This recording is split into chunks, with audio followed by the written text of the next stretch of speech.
you know, it's part of my healing process, you know. And I've been through quite a healing process actually, many times in my life.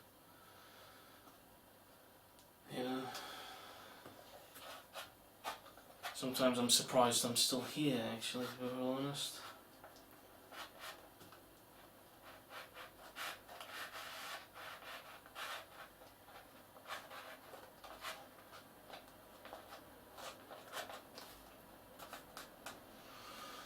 Oh, it's getting a bit unaligned there. Better put that magic rubber band around it.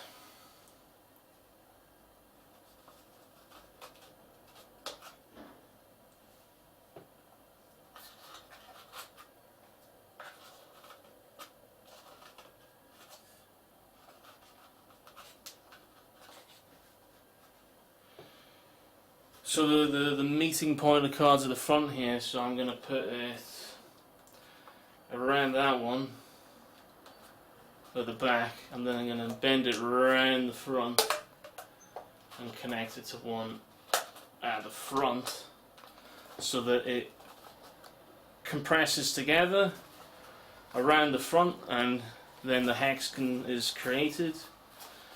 Which to say maybe it's not an absolutely perfect hexagon. Ooh, perfection. I'm quite a perfectionist. Is that exactly a perfect hexagon? Probably not. Does it need to be absolutely perfect for it to actually fulfill its actual function?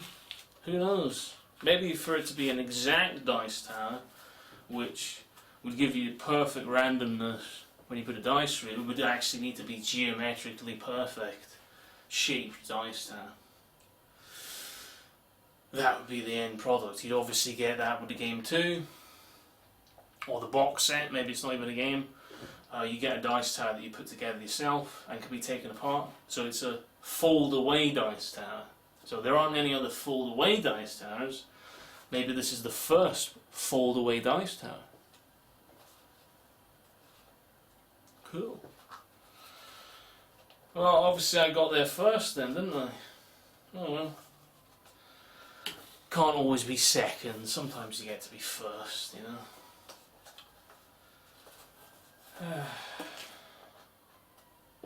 Hopefully it actually works though when I put it back together. You know, one of these stairs might be out of alignment, so I'll have to take it apart, start all over. Where's the next one? Right, 1, 2, 3. 1, 2, 3. 1, 2, 3.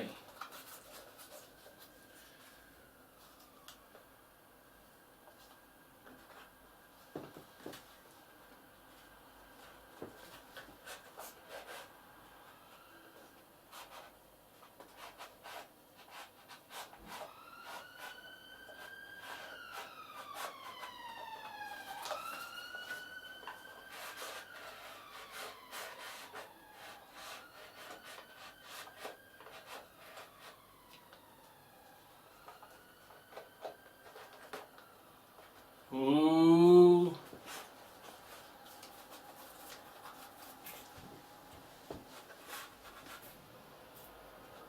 Yes, this must be the trickiest one. Yes, we've reached the trickiest one.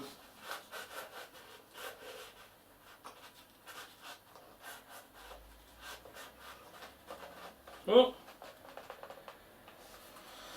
There's a certain, you know, the first flap is facing down when you put a bit of wood in, kind of goes with the angle of the wood, but the one on the opposite side is flapping down.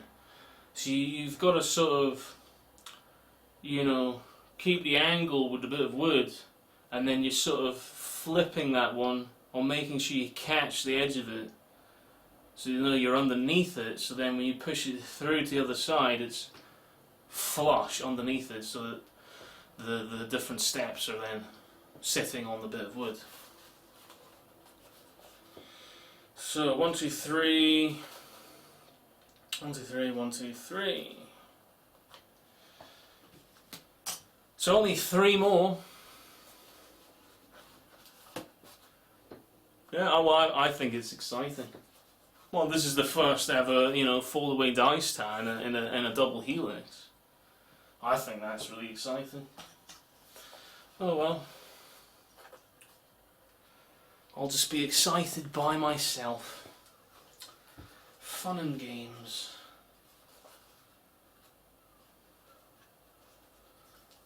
Yeah, okay, so there's 1, 2, 3.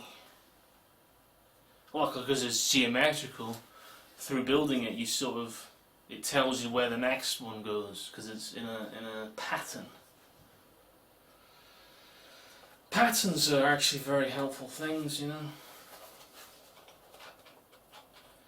Well, they can be patterns, they can be helpful, like everything, yeah.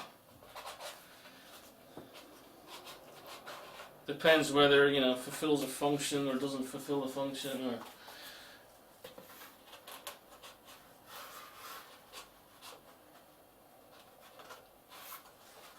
See, I got to be able to actually see that one.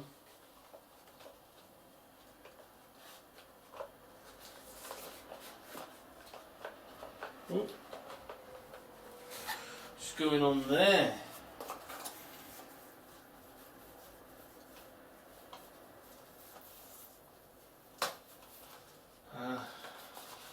It's a bit sticky.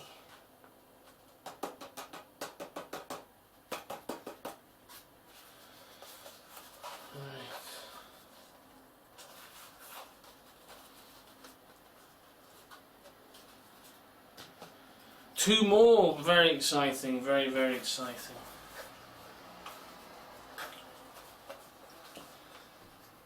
Yeah, it's open source, but definitely me and the Arcturians came up with it originally. But yeah, you're more than welcome to make one. Yeah. Obviously, it'd be preferable if it was involved some sort of, interesting game, but there's all kinds of games out there if you want to use it for a different game. I can't, get in the way of your free will. I wouldn't want to get in the way of your free will, because your free will is up to you. Yeah.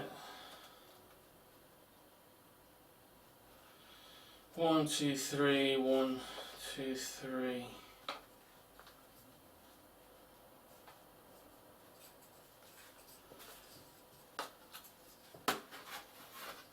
Nope, that's not the right way.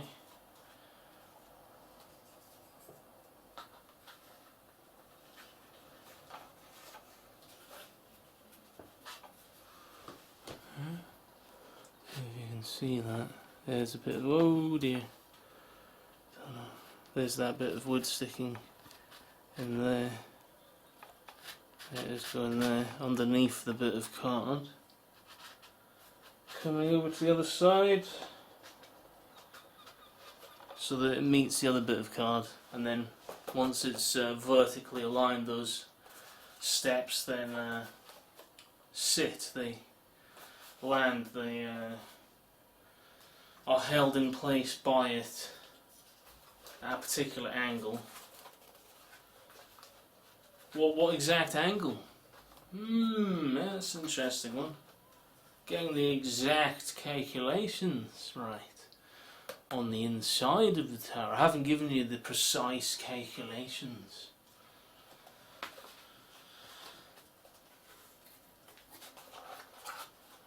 Well, I guess that's a trade secret then.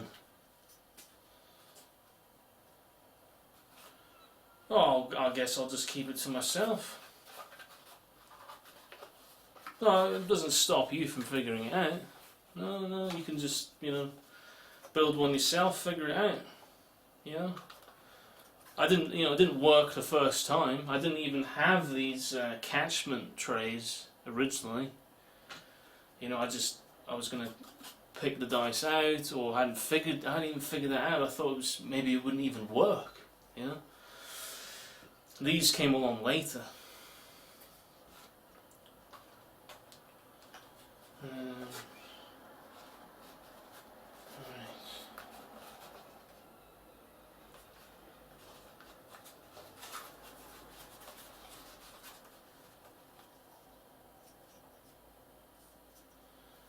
Yes, the world goes on. Yeah, the world goes on. Yep, that's right.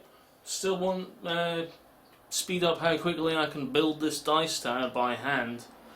No, not really. No. 1, 2, 3. I'm also making sure they've got a little corner here, so I'm actually making sure that they're all in a certain design too, because design to me is also part of the whole process, really. Art, design.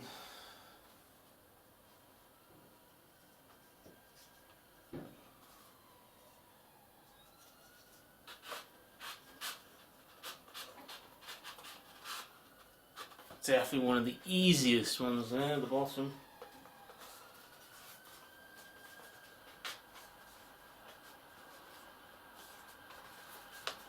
Wow, there we go. So once that is done like this,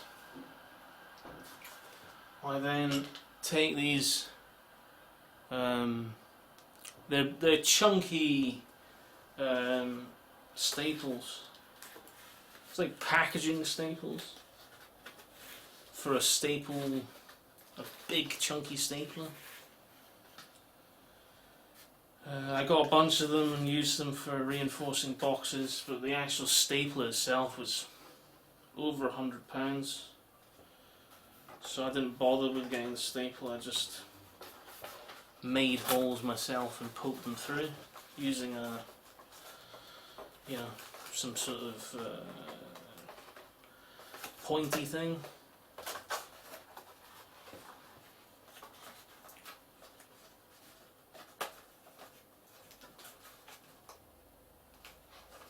Well, the great thing is I've already done this, so I don't necessarily actually have to calculate where to put these. So that speeds things up a bit.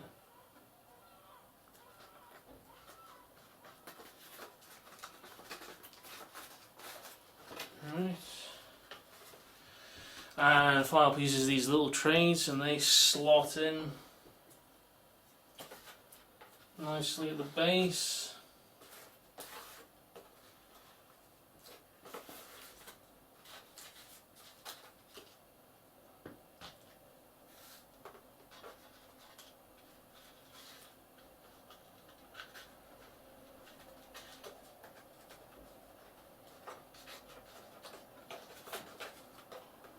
And they have a stapler at an angle, pressing so that they are also at an angle.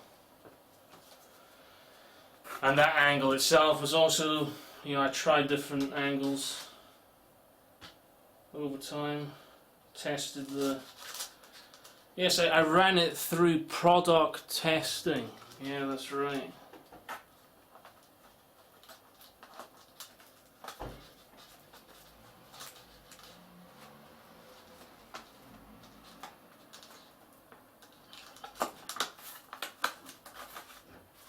Why is that interesting? Well, I think a lot of things built these days isn't actually put through product testing enough. Maybe because that would make them too expensive to create in the first place, and since the whole concept of things, they wear down, you have to buy a new one. Well, there we go. Should we have a test run? See if it works. The moment of truth. Test run number 1.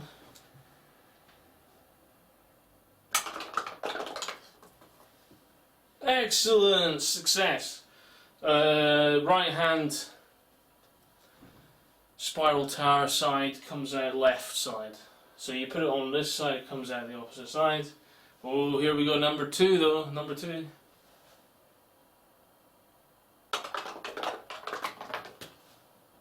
Excellent. So that's a complete success there. Both the spiral stairs on each side are fully functional again. The tower has been fixed. Of the Arcturian game, the Mushroom game, Arcturian chess, exploring the lands of Uninsania. Yes, going through birth and death cycles to the holographic matrix, traversing the cosmos, learning about the codes of infinity in relation to, everything really, history, the climate, ancient cycles of time, ancient wisdom. All of it, all has a part to play. Glad that worked. Imagine if it hadn't worked, that would have been funny, wouldn't it? So Dice Tower. Oh yes, the game also connects with books I haven't even published yet, and I'm going to kind of release it all at the same time, and then some of the books would maybe give you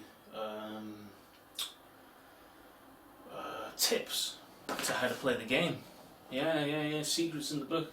So you've got all the different Ice Wizard Chronicles information, that then these are specific codes that can unlock vaster time periods. So there would be some sort of ancient timing device in the game. So time travel would be part of the game. Once you collect enough geometries or something, you then can travel through time, go back in the past, collect some sort of discovery from the past and bring it back to the future, because you're basically a time travelling, space-time travelling mushroom being. Yeah, that's right. Wow.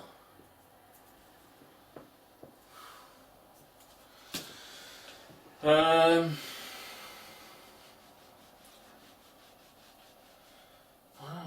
fascinating. Well, I think it would be a fascinating game. That's just the theory. I thought about making a video just about the theory, because I'm getting on with building it and theorising it more, and making a little booklet about the whole concept, how I came up with the concept, the different parts, in a basic form, which is basic information. All the basic stuff to get the ball rolling as a concept. And I thought I'd make a video about this space I've created for myself, so I can come into this room and just, detach myself from the world. And, explore other worlds and other realities beyond the normal reality that we're told is the only truth.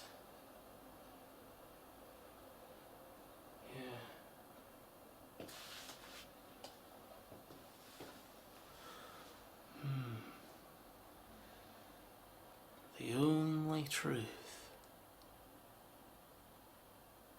What about parallel reality? What would that mean about the truth?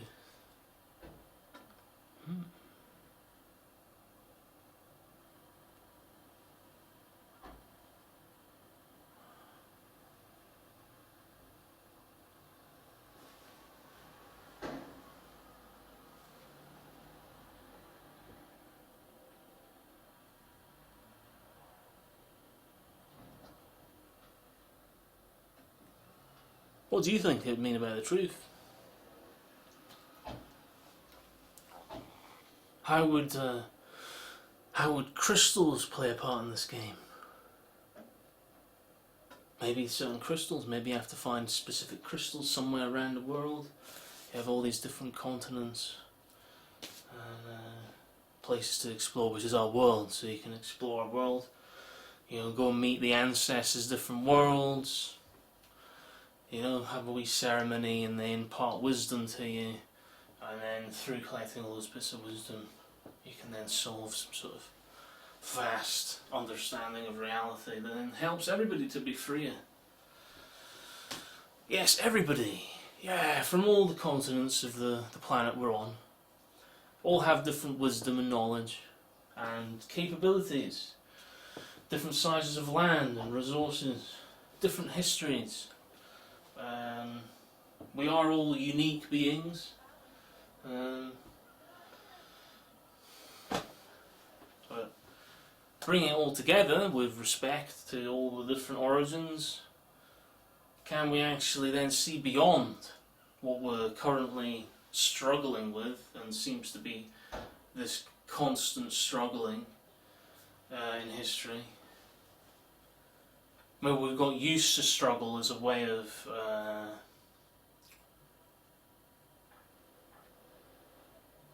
forcing us to work harder. There is some people that think this sort of thing. If you get the whip out, you know, people will work faster and harder. Faster and harder, yeah. Well, you know, maybe there's people who watch this video, they're into that, you know, whips and stuff.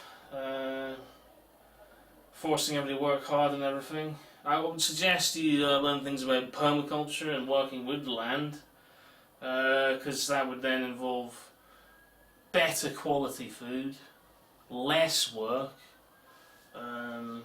more harmonious function for the land, more respect for the land, more better food in the future because there's more nutrients, which then is a positive feedback loop.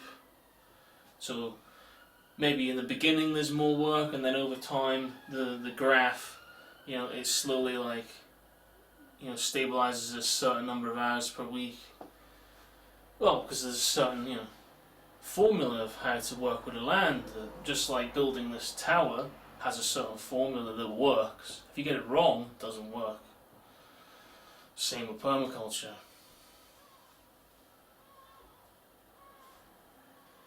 Well, you know, there are many people in this world that live on the land, and they'd like to live on the land naturally, and they don't want to have massive machinery driving around the place, and they're happy with a bit of land they can manage, and they're happy with that.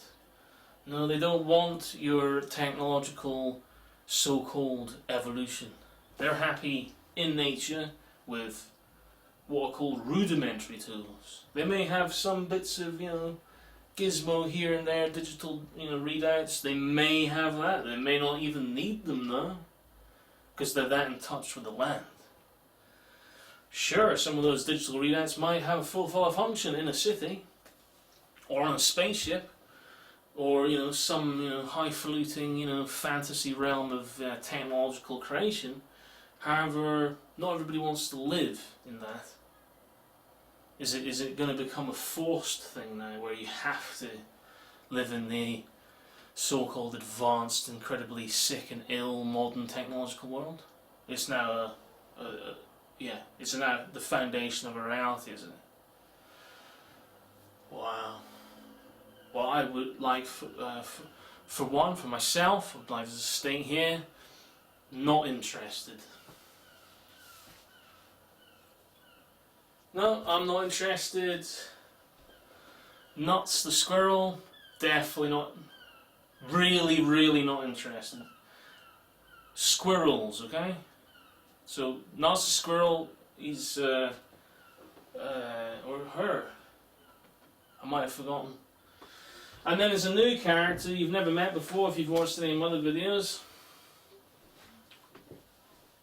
Who's that? That's Geronimo the giraffe.